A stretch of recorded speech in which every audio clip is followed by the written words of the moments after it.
right, so we're going to start part C, again on page 83.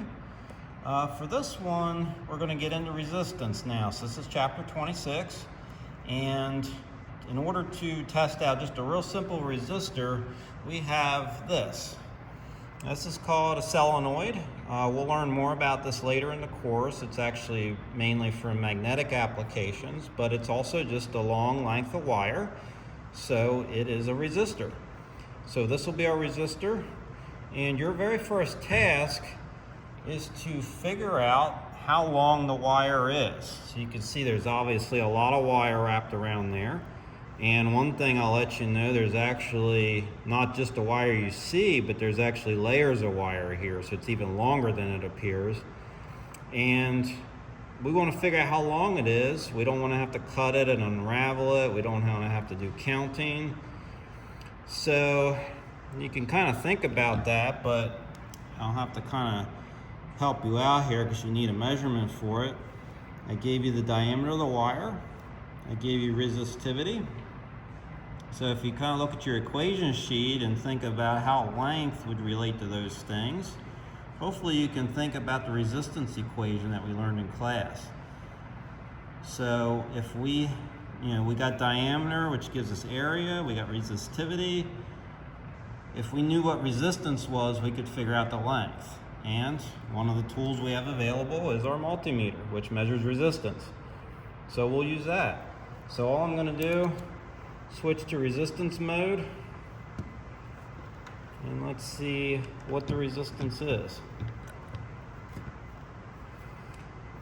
So there's our resistance reading, and switch them back and forth. You can use whichever value you want.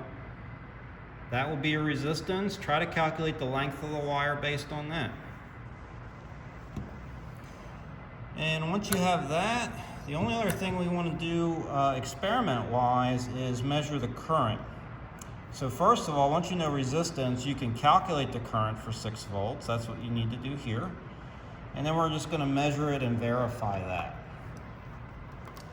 So to do that, we need the meter to be set up for current measurement. This is a little different because we need the current to actually go through the meter.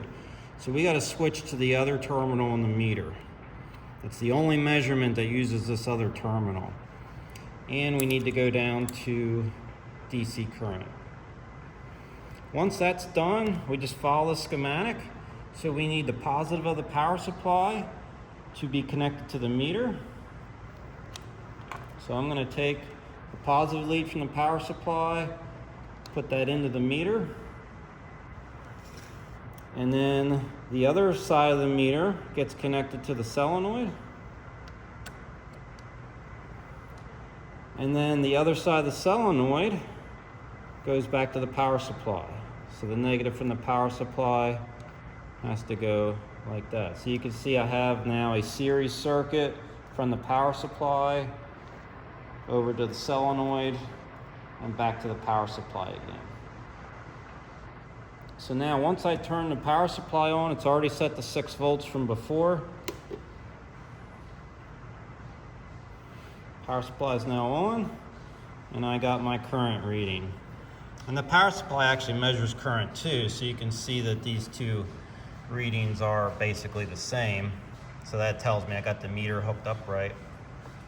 So you can check your calculation, make sure that you got a similar value for your calculated current, and that completes step 2. The rest of part C is calculations for you to complete.